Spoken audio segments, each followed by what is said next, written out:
number one. Karate for defense only. Eh? Rule number two. Fast learn rule number one.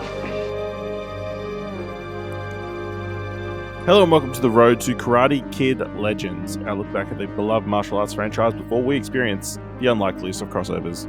I'm Ashley Hobley, and joining me today is Dylan Blight.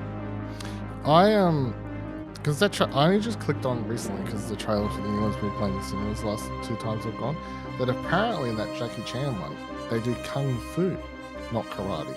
Yeah, but they called it Karate Kid. But they called it Karate Kid. I assume this was a dilemma at the time for people who watched it, but considering I haven't watched it yet, I'm now just thinking, how'd that happen?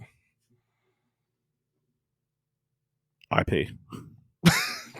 They couldn't call it the Kung Fu Kid.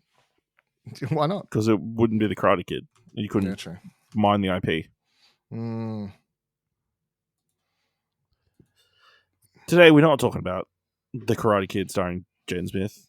Today, we're talking about the Karate Kid Part 2. So please be aware, we'll be freely discussing anything and everything about plot themes in any of the movies. So if you haven't watched it, come back later. With that said, let's jump into discussing the Karate Kid Part 2. He is quicker. Rule number one. Karate for defense only. He is wiser. Rule number two. Fast learn rule number one. He is stronger. Miyagi taught him well. Secret of Miyagi family karate. I don't get it. Practice, you will.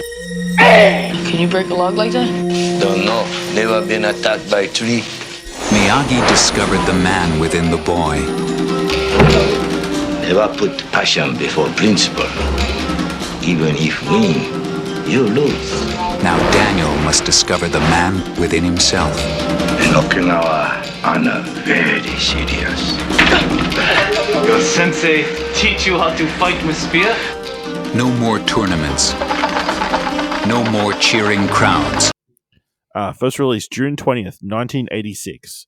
Directed by John G. Avildsen, written by Robert Mark Kamen, based on characters created by Robert Mark Kamen, starring Ralph Macchio, Pat Morita, Nobu McCarthy, Tamlyn Tomita, Danny Kamekona, and Yuji Okumoto. After learning that his father is dying, Karate Master Mr Miyagi returns home to Okinawa, bringing his protege Daniel with him. In Japan, Miyagi is surprised to discover that his old sweetheart Yuki has remained single. However, Daniel is attracted to Yuki's niece Kimiko, but romance must be put on hold by Daniel and Miyagi deal with local bullies and long-harbored grudges. Dylan, what are your memories of and thoughts on Karate Kid Part 2? Yeah, I just remember in this one, like, if you was to ask me prior to watching it, it would be like, what do you remember of this one? I'd be like, I don't know, like, they go to Japan and Daniel has to fight some dude at the end. Like, that would probably be the the gist of it, to be honest. I thought it was okay. It's not, I don't think it's anywhere near as good as the first one. I think this movie would be a lot better if there was no fighting in it, is what I've decided watching this. I feel like this movie would be a lot more interesting if it's just they go to Japan and it's Miyagi's movie as the forefront, less so Daniel's, and it was more about him coming to terms with his past and everything, which they sort of try to do, but I know I feel like if that'd just been the focus instead of trying to have a story for Daniel, like a romance, and then giving him someone to fight and all that sort of stuff. If you get rid of all that, I think you can actually make it a better movie. But then you don't give the people what they want, which is obviously a karate fight. So yeah. I feel like I watched this one more in my childhood than I did the original film. Maybe because it is bigger, more action, cool location. It's kind of foreign and different. There's bigger fights, more fights, that kind of stuff. It just grabbed my attention more as a kid. And I think my opinion is still the same. I think I enjoyed this more than the first one. I think, I do say like the whole Mr. Miyagi's backstory is like the most interesting element of it all, and like delving more into his history is the more interesting part, and like Daniel is just kind of there to, deal with bullies and that kind of stuff. It is a little bit over the top and corny at times, We do get a massive scene where they are throwing bonsai plants through paper walls, and trashing the place and digging up plants and fucking around with everybody. But I enjoyed my time revisiting this one, even if it's kind of silly at certain points and that kind of stuff. So yeah, let's just run through the plot through Wikipedia. Shortly, we pick up almost immediately after the last film. Shortly after the dojo's loss in the 1984 All Karate tournament, a furious John Kreese attacks his student Johnny Lawrence in the car park. After the latter stands up to him, Miyagi intervenes and passively incubates Kreese, then threatens to strike a deadly blow, but instead tweaks his nose. Seeing Kreese's humiliation, Johnny and the other students abandon him in Cobra Kai. Yep. See, this should be the ending to last week's movie. Would have been a cooler ending. It would have been a cool ending. Also, I thought it was very funny. Daniel's like, "Why didn't you kill the dude?" He's like, whatever. Like, men like that living as well as punishment. Also, murder. We're living in America. Yeah, true. You can't just kill people. I don't think Miyagi's. We learnt last film he doesn't care too much for law. That's true. No He's license, driving killing all over the people, place does without whatever he license. wants. Yeah. So we pick up 6 months later.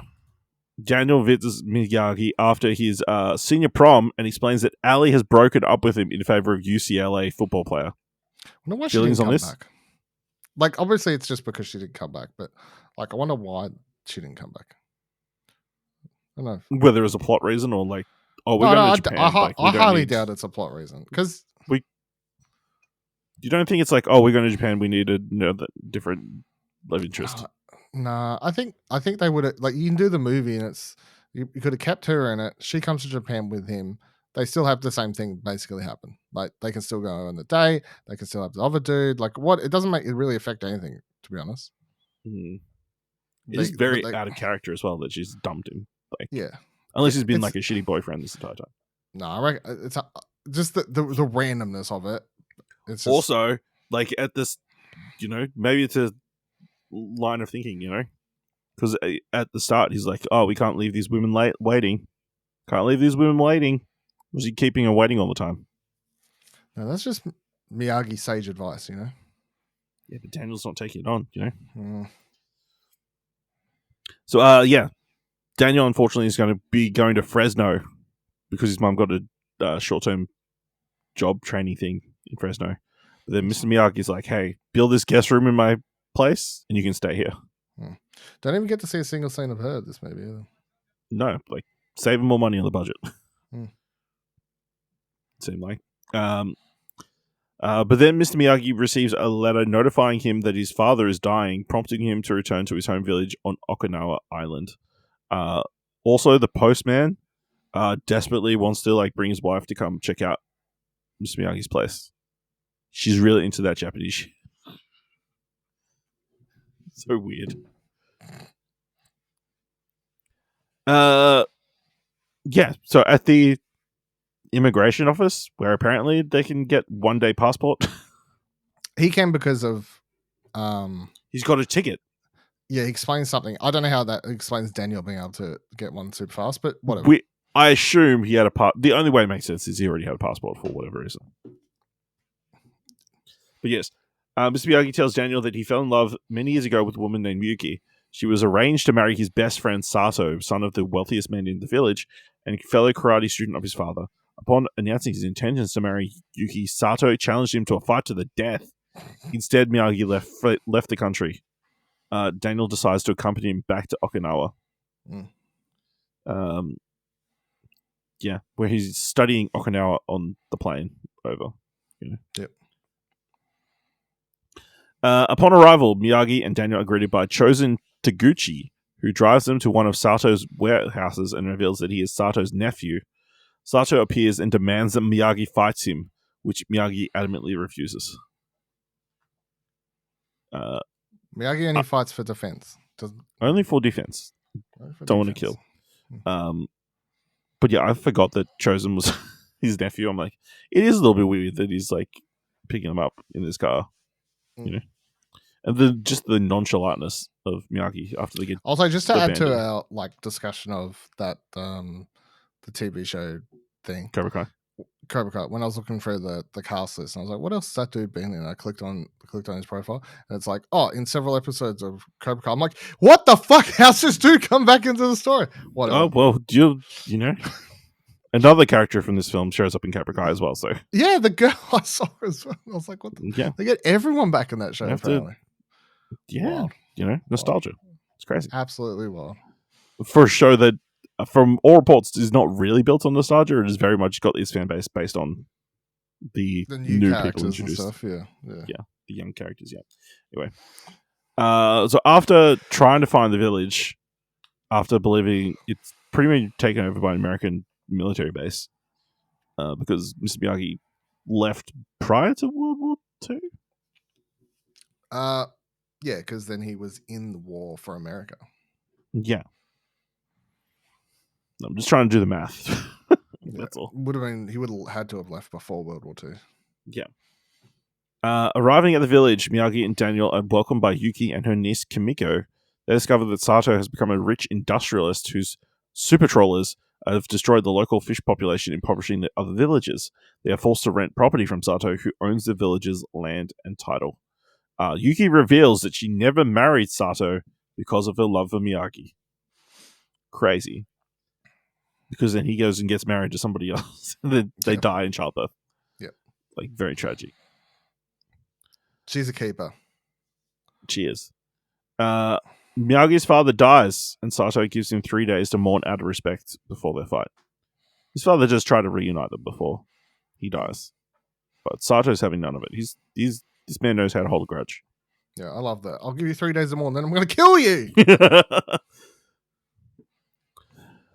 Miyagi shows Daniel the secret to his family's karate, a denden daiko, a handheld drum that twists back and forth, illustrating the drum technique, a counter-striking karate move that Daniel begins to practice. Daniel and Kimiko begin to develop a romance. This movie's crane kick, you know. Yeah. Can't have, balance, Also, it nearly kills Daniel by that. Yes, the freaking thing with the, I don't know, hooks. Yeah, the hook thing. The fishing stuff. Yeah. Where he nearly kills himself. Yeah. Crazy. The movie was nearly over. Would be very interesting. Mm. Daniel unintentionally exposes corruption in Chosen's grocery business during an encounter in the village. Chosen accuses him of insulting his honor, and they have a series of confrontations. The feud escalates when Chosen and his cronies attack Daniel and vandalize Miyagi's family property, but Miyagi fends them off. Skipping over the scene where Daniel cuts through like 8 blocks of ice. That's cool. Yeah. For a bunch of money. Possible, but Hey, it's just ice. I don't believe. If your mind believes it's water, which it is. Also, we skip over the bit where Mr. Miyagi tells Daniel that low blows are cool and acceptable, which he does later on Chosen at a dance at a American ripoff bar. Well, yeah, kick him in the dick if that's what you got to do to survive. Whatever it takes to win. Yeah. Bite his cock off. Twist his dick. Yeah. Twist that dick. Yep. That's Miyagi. Yeah, absolutely. Miyagi and Daniel plan to return home, but before the situation worsens. But Sato threatens to destroy the village if Miyagi refuses to fight. He finally agrees on the condition that Sato relinquishes land ownership to the villagers, and Sato agrees. Sacrifice himself for the good of the people. Unfortunately, as typhoon strikes the village on the day of the fight, forcing everyone to seek shelter. Sato's dojo collapses. I don't know if it was in the. I thought it was like a shrine thing that it was in. No, he was in I think it was like a dojo. Yeah, I don't know. I believe that. Why has he got a dojo in this tiny little village? Anyway, I Sato's dojo collapses, leaving him trapped in the wreckage. Miyagi and Daniel rush to rescue him, and Daniel later ventures back out to save a child trapped on a nearby bell tower. Sato orders Chosen to help, but he refuses because he's a little bitch. He rushes to assist Daniel. He publicly shames his nephew, disowns him, and an enraged Chosen runs off into the storm in disgrace. Good times. Yep. Obviously, I love the bit where Mr. Miyagi cuts the block of wood from on top of Sato. And it says, Sato's like thinks he's coming to finish him off while he's weakened. I also like they hint at it before. There's like a picture of Sato doing it or something on a like piece of artwork, and Daniel asks Miyagi if he could do that, and Miyagi, just being Miyagi, is like, "Don't know, never try." And then that's at the very start of the movie, and then obviously sets up at the end of the movie where he actually has to try and succeeds. Well, they've got that piece of wood that they meet at one point from their youth, that they keep tapping with their hands, or he's practicing on. So Sato returns the next day with a work crew to help rebuild the village, asking Miyagi's forgiveness and handing over the deed. He also agrees to host the Obon Festival in a nearby ceremonial castle, inviting Daniel to join. During the ceremony, a vengeful chosen zip lines into the presentation. Yep. It takes Kameko hostage. Very slow too, I'll say. Very slow zip line. It's not like, fast. It's like very obvious. It's like, who's that? Do you see that? You see that guy do you see him? He's coming. Like, he's coming slow, I know, but like, you see that? Should we be worried about that? Oh, he got her. Like, we should have. Yeah. Damn, the only person standing in the middle. Well, I guess she was doing the special dance, whatever. So. He demands to fight Daniel to the death. Yep. Daniel fights bravely. Everyone's so violent in this film. Everyone's to death. Daniel fights bravely, but is eventually overwhelmed by Chosen. Miyagi, Sato, and the crowd respond by twisting Den Darkos in unison, inspiring Daniel to use. How did they all have them? Where did they all come from? A guy came around with them earlier. Fucking handed them all out or something. Fucking signs in the crowd. Good lord. He uses the drum technique to defeat Chosen. He then grabs the vanquished Chosen and threatens to end his life, who urges Daniel to kill him. However, mirroring how Miyagi handled Kreese earlier, Daniel instead playfully tweaks the Chosen nose and drops it on the ground. Onlookers cheer, and he and Kameko embrace, while once again, Mr. Miyagi looks on, nodding proudly. That's the movie. I will say, Daniel tries to pull out the crane kick, which we learnt last week, has absolutely no defense, and was just, he grabbed it and like taken out. Last week, no way to block this move. No. What? Punch him in the face. grab the leg, it turns out, is the way to. Miyagi's like, oh, no one's ever. I didn't think of that. What? Crazy. Any other standout moments from this? How do we feel about the Daniel Kameko romance? Obviously, you're a little bit Shue fan, so I mean, I prefer that. It's also just the fact that, like, I wish these movies had more a through line of the romances, just because every single movie, like, it's just that whole thing of like every movie different. But again, that's an 80s thing as well. The sequels. Yeah, I don't like it. Just like, I understand. Redo the first movie, but with different characters. Yeah, whatever. No, she's fine, but yeah, I'd prefer the first movies. It's a high school romance, you know what I mean? Like, it's just. This is a summer fling. Tea ceremony. Power of Love. No, Glory of Love playing. Don't love it. No, look, dancing. Yeah, I think the movie's fine. It's there's not a lot here, I don't think, as much as the first film. There's a lot less characters as well. Like, there's less. Daniel basically only interacts with 2-3 characters in the whole movie, where at least in the first movie, it's like he's got all these different sorts of relationships that he builds up. Important ones. Like, you could be like, it's in a foreign country. You don't go making a bunch of friends. Oh no, but at least in the first movie, it's like you've got his relationship with his mom, relationship with his girlfriend, relationship with Mr. Miyagi, his relationship with karate. Is also, if you want 4 point. And in this film, I just feel like it's just a romance. Like, I don't feel like he builds his karate at all, really, apart from suddenly learning the move right at the end. But other than that, I don't feel like you don't have like a proper training sequence like we do in the first one. It's just a romance. Like, whatever, it's fine. I do think the movie's a lot better. Like, the Miyagi stuff is the most interesting, and you can tell that was the outset. Like, let's give backstory to this character, and that is the most interesting stuff. But I definitely feel like it would have been a lot more interesting if that had been the sole focus. Yeah, yeah. No, that's totally fair. Like, yeah. I mean, the whole honor thing. It's like crazy, and like the choices that he made back then, and like all that tying in. I thought maybe they'd touch more on like this village being taken over effectively by an American military base, which It's like you come And, back like, and it's like it's taking all over these like Americans Bilbo, being so- taught his version of karate. Yeah. But Because Sato's version of karate is based on the Miyagi line of karate. So, I love the rules, and even though they break up the dojo, the 2 rules: karate is for defense. Rule number 1: karate is for defense. Rule number 2: make sure you learn rule number 1. Number 1, yeah. Yeah. We do get I love the moment Miyagi takes out all the bullies really fast. The fucking spear and